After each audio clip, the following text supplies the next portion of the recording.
ओम शांति।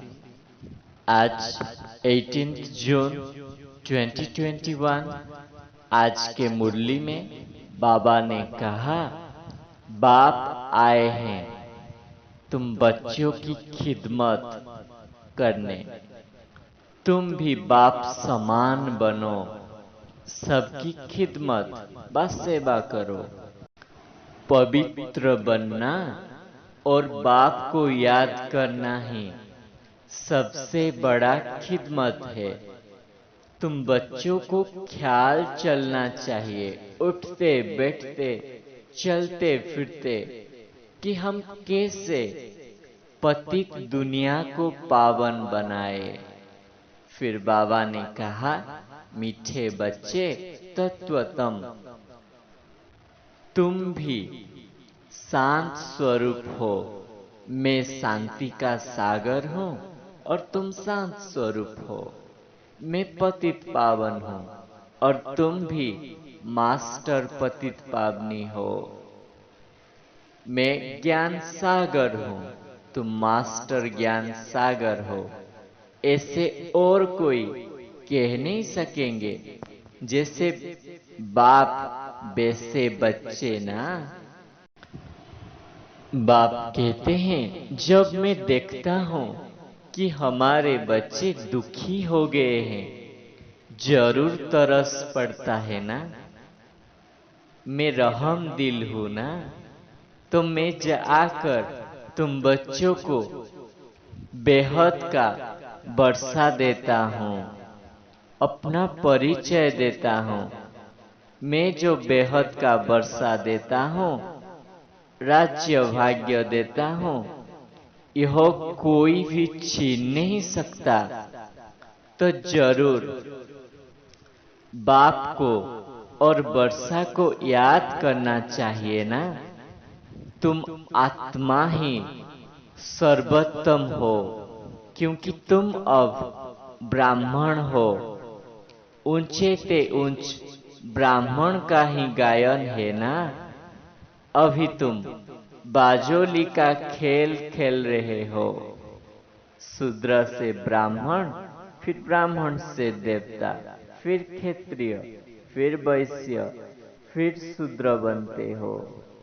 ये जैसे बाजोली का खेल हो गया। तो तुम बच्चों को कितना नशा रहना चाहिए और पढ़ाई पर कितना अटेंशन देना चाहिए कि हम पढ़कर बाप से पूरा पूरा बरसा ले। दुनिया में कह देते हैं कि आत्मा में कोई लेप छेप नहीं होता है, आत्मा निर्लिप है।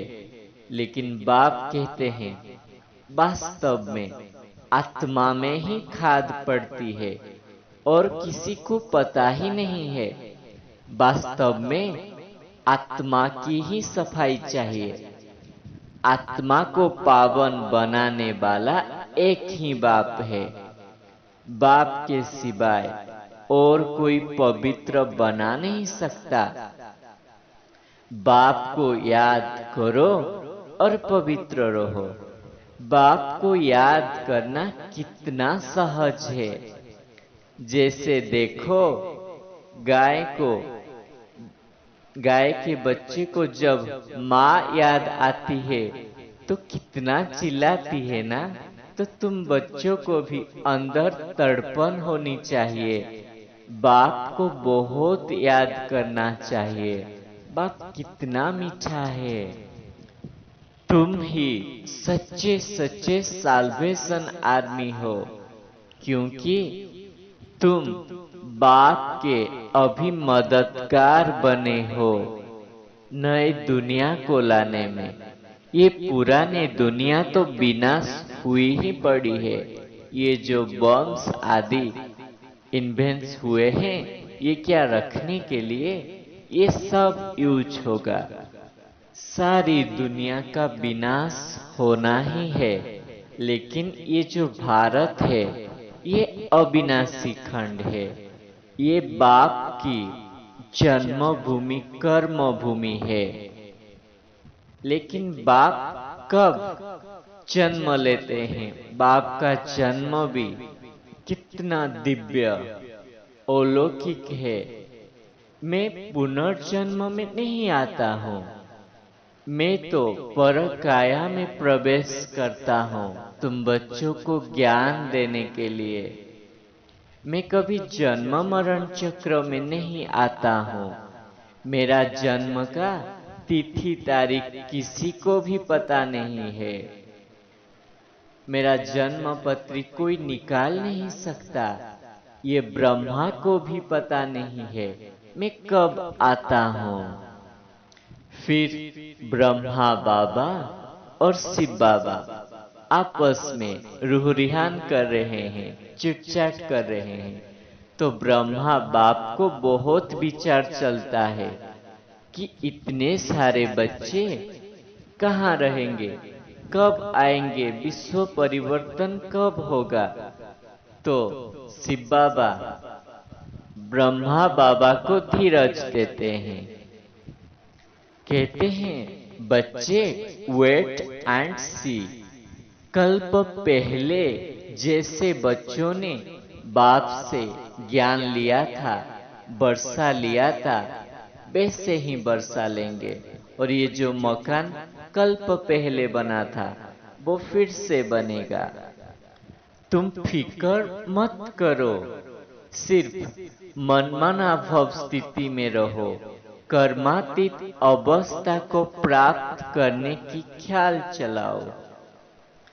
बच्चे अपने समय पर आकर बाप से वर्षा जरूर लेंगे, कल्प पहले मुआफिक। तुम सिर्फ पुरुषार्थ करो अपने को सतोप्रधान बनाने की, कर्मातीत अवस्था तक पहुंचने की।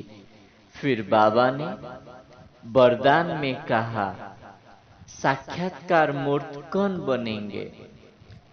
जो बच्चे हर शिक्षा को स्वरूप में लाकर सबूत देते हैं, वही सपूत बच्चे साक्षात्कार मूर्त बनते हैं। जो बच्चे शिक्षा को सिर्फ शिक्षा के रीति से बुद्धि में नहीं रखते, लेकिन उन्हें स्वरूप में लाते हैं, वो ज्ञान स्वरूप, प्रेम स्वरूप, आनंद स्वरूप स्थिति में स्थित रहते हैं। जो हर पॉइंट को स्वरूप में लाएंगे वही पॉइंट रूप में स्थित हो सकेंगे। पॉइंट को मनन करना अथवा वर्णन करना सहज है, लेकिन स्वरूप बन अन्य आत्मा को भी स्वरूप का अनुभव करना, यही है सबूत देना अर्थात सपूत बनना। तो बाबा ने कहा, बाप जो हमको रोज शिक्षा देते हैं उसको सिर्फ बुद्धि में नहीं रखना है, लेकिन स्वरूप में लाना है। तो जब हम स्वरूप में लाएंगे, पॉइंट के स्वरूप में स्थित होंगे, तो हम सिर्फ मनन नहीं करेंगे, वर्णन नहीं करेंगे, लेकिन स्वरूप बनकर अन्य आत्माओं को भी स्वरूप का अनुभव करा सकेंगे। तो ये बाप के लिए सबसे बड़ा सबूत है, और ये सपूत बच्चे ही कर सकते हैं। तो उनको साक्षात्कार मूर्त का वरदान बाप से मिल जाता है। फिर बाबा ने स्लोगन में कहा, एकाग्रता की शक्ति को बढ़ाओ तो मन बुद्धि का भटकना बंद हो जाएगा। तो हमें एकाग्रता की शक्ति को बढ़ाना है। तो क्या करना है? अंतर्मुखी रहना है। जितना हम अंतर्मुखी रहेंगे उतना हमारा एकाग्रता की शक्ति बढ़ेगा, और जितना एकाग्रता की शक्ति बढ़ेगा उतना मन बुद्धि भटकना बंद हो जाएगा। अच्छा, ओम शांति।